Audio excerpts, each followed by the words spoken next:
Nous allons commencer une série assez particulière sur les bases pour réussir en affaires.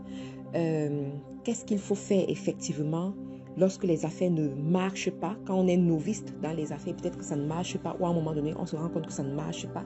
Quelles sont les bases qu'il faut honorer, les principes qu'il faut honorer? Alors, je tire cette histoire, je tire cet enseignement d'une histoire que j'ai suivie et où le Seigneur a ouvert mes yeux pour que je puisse voir certaines leçons que je pouvais vous transmettre.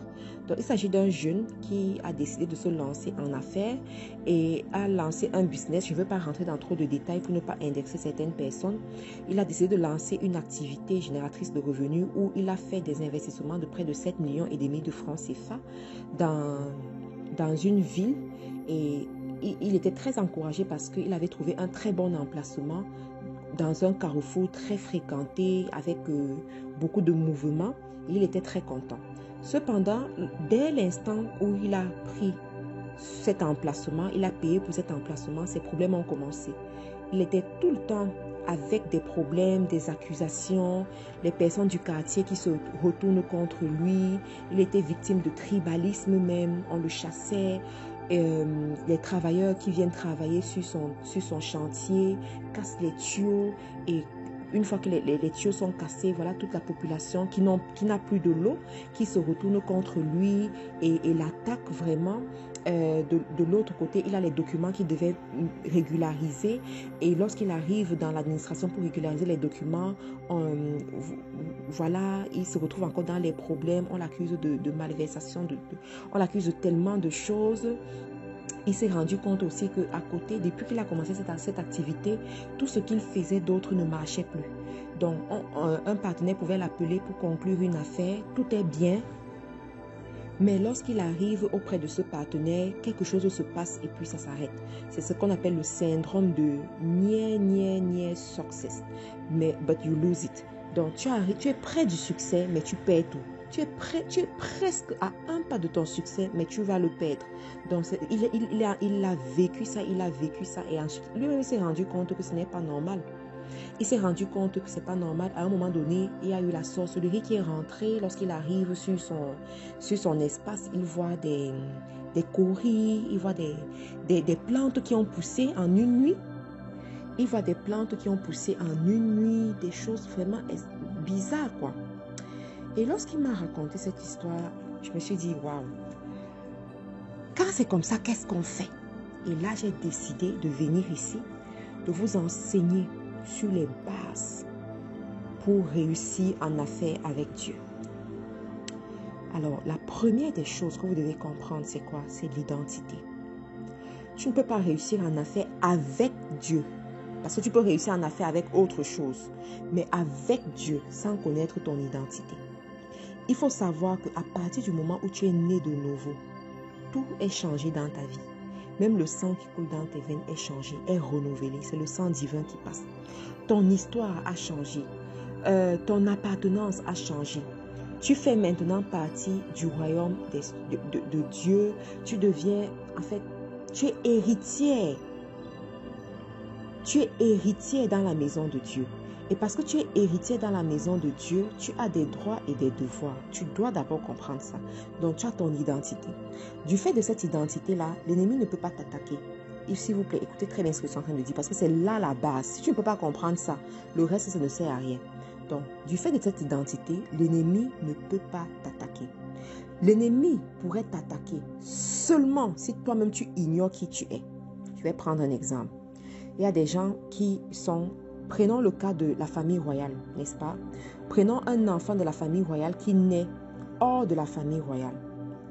Et il évolue, il trime en Angleterre. Et un jour, on lui vient lui dire que, regarde, en fait, tu es de la famille royale. Qu'est-ce qu'il va faire en ce moment? Il va dire que, mais si je suis de la famille royale, ça veut dire que je ne peux plus être n'importe où. Je dois rester au palais. J'ai des droits. Voici ce que je dois faire. Voici ce qui me revient de droit parce que je suis de la famille royale.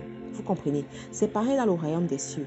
Quand tu comprends que tu es de la tribu de Jésus, que tu es de la famille royale, il y a des choses qui ne peuvent plus t'attaquer. Il y a des choses qui ne peuvent plus rentrer en contact avec toi. Et tant que toi-même, tu ne peux pas dire non à ces choses-là viendront toujours. Mais si tu ne prends pas conscience, ça ne sert à rien. Je vais te raconter une autre histoire. Un jour, il y a eu, c'est une fable qu'on raconte, un oiseau qui a eu eu le malheur d'éclore, que son œuf éclore parmi les œufs de poussins. Voilà. Et lorsque il est tout petit avec les autres poussins, il gambade avec ses petits poussins. Et à un moment donné, il lève les yeux dans le ciel, il voit les oiseaux voler. Et il dit aux poussins, un jour, j'aimerais aussi voler haut dans le ciel comme ces oiseaux.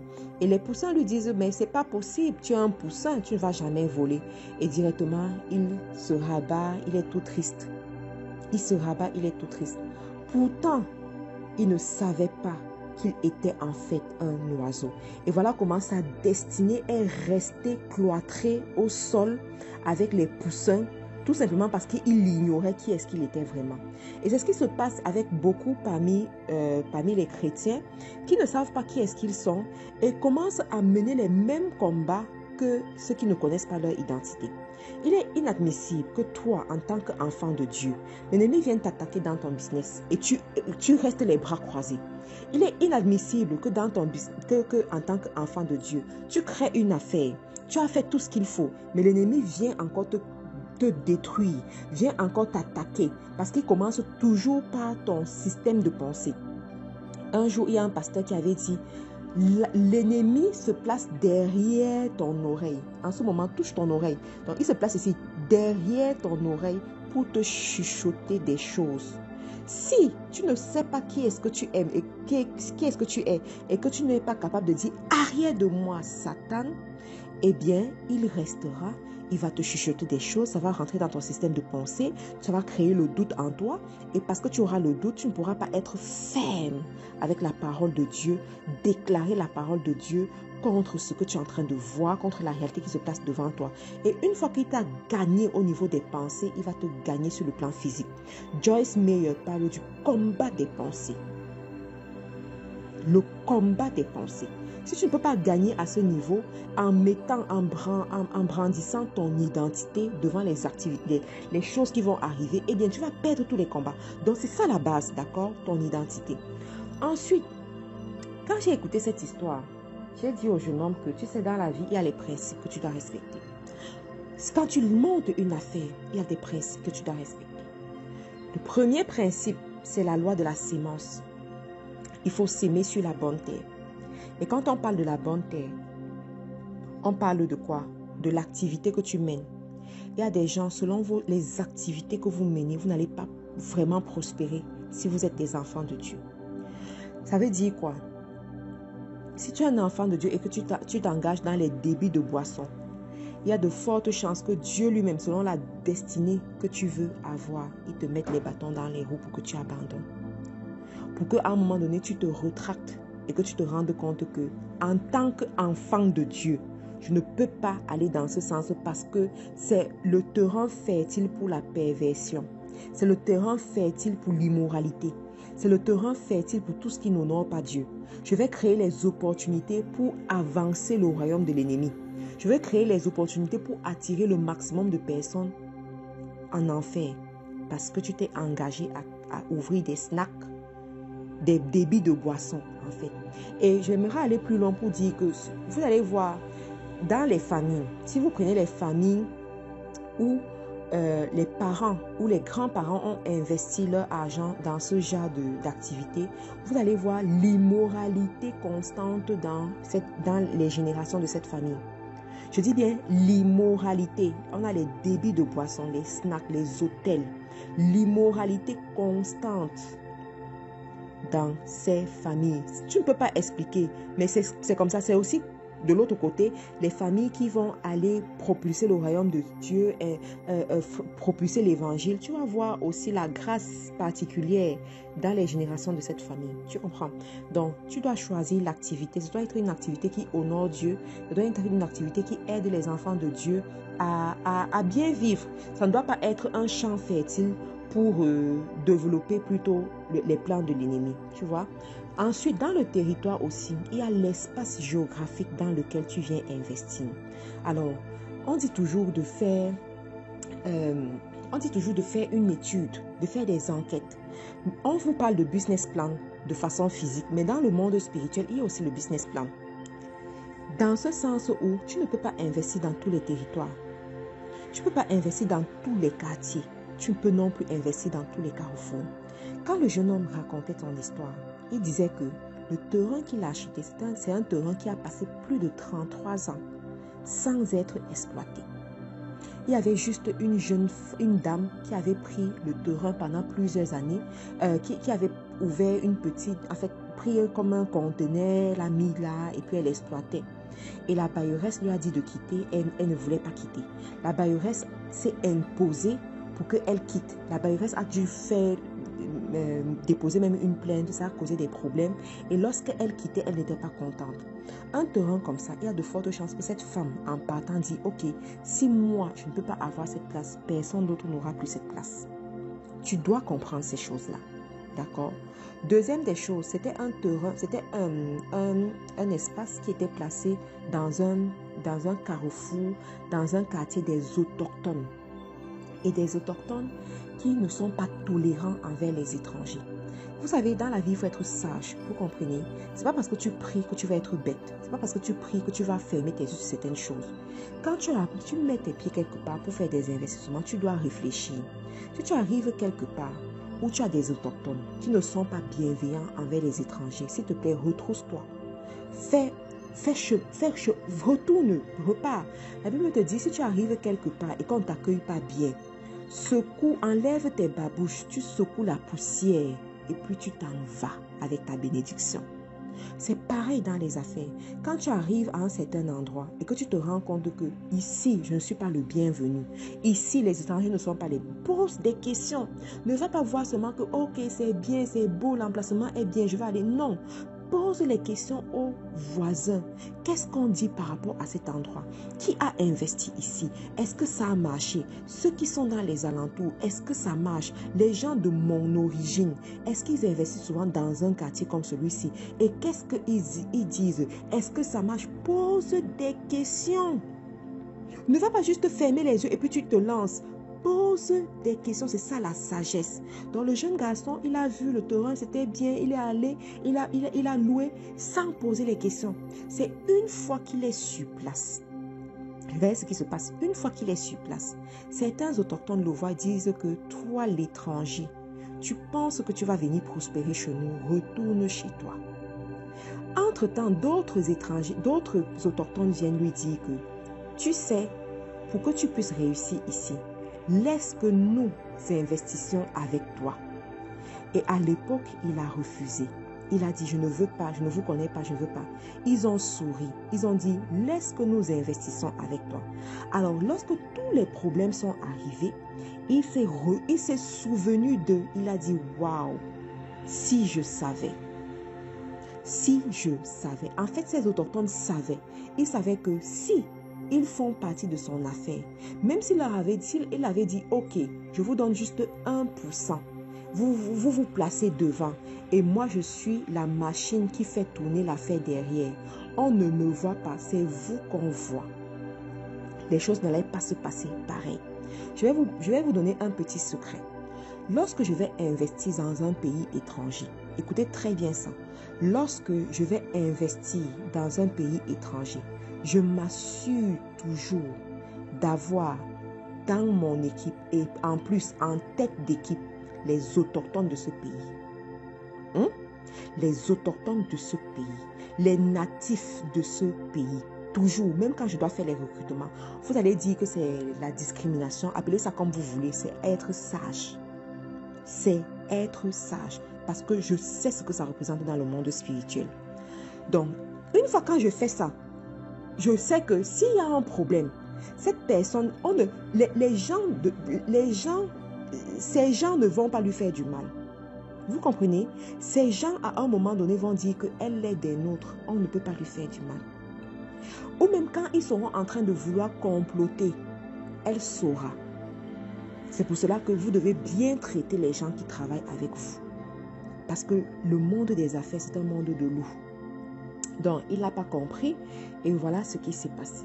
Donc, ça, c'est la bonne terre. Dans le territoire aussi, il y a ce qu'on appelle les dévanciers. J'ai dit au jeune homme que, ok, les carottes sont cuites. Cependant, il y a encore des choses que tu peux faire. Est-ce qu'il y a eu...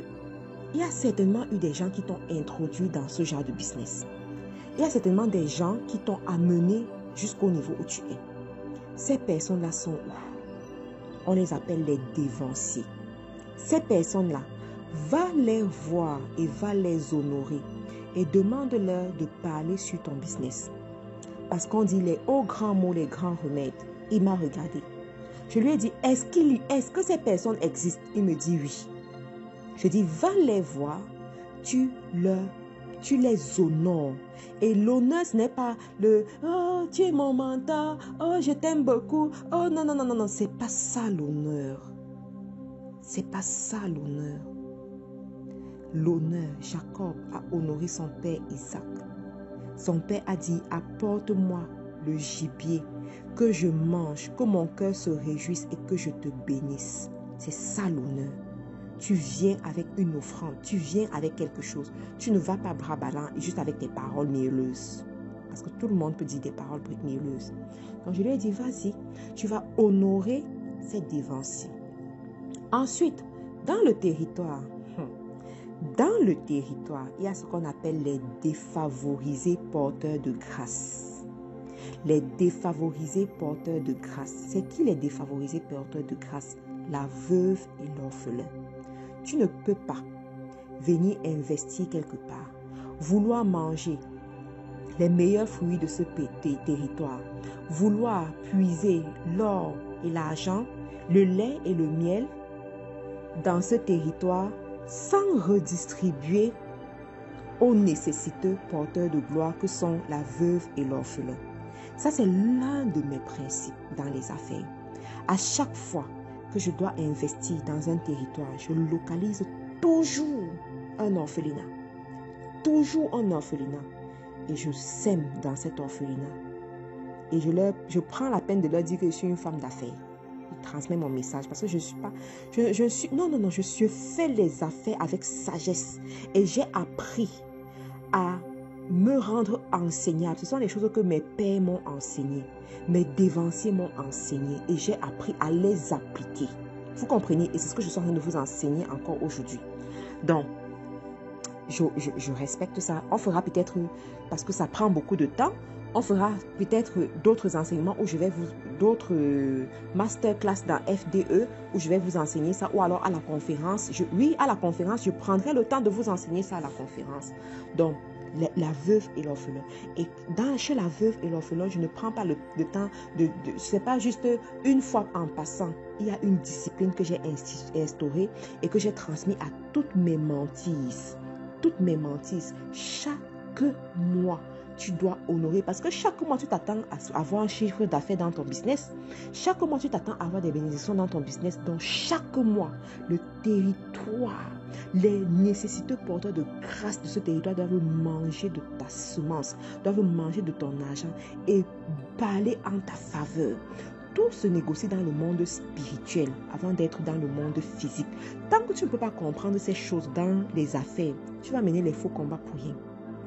Et je suis ici aujourd'hui pour ouvrir tes yeux pour que tu puisses voir ces choses-là. Donc, on va s'arrêter là pour aujourd'hui. On va continuer demain. Je vous remercie d'avoir pris la peine d'écouter ce boost matinal jusqu'à présent. Tout ce que je peux vous dire, c'est stay with me. I will take you to your promised land. Stay with me. I will take you to your promised land. Restez scotché, restez avec moi. Je vais vous amener à votre terre promise. Vous n'êtes pas ici par hasard. Vous n'êtes pas tombé sur les boosts par hasard. Vous n'avez pas fait ma rencontre par hasard. Il y a un plan pour vous. Dieu a réservé des choses extraordinaires dans les affaires pour vous. Dieu vous a positionné pour que vous soyez des reines et des rois dans le monde des affaires. Moi, je suis une faiseuse de rois, faiseuse de reines dans les affaires. Donc, restez connectés. On se retrouve demain. Je vous remercie de prendre la peine de nous suivre sur les réseaux sociaux en recherchant Faiseur d'Espoir International FDE sur Instagram, YouTube, Facebook, laissez des commentaires sur les vidéos YouTube pour qu'on puisse voir qu'est-ce qui se passe dans vos vies, comment est-ce que Dieu se révèle dans vos vies, quelles sont les transformations que Dieu apporte dans vos vies.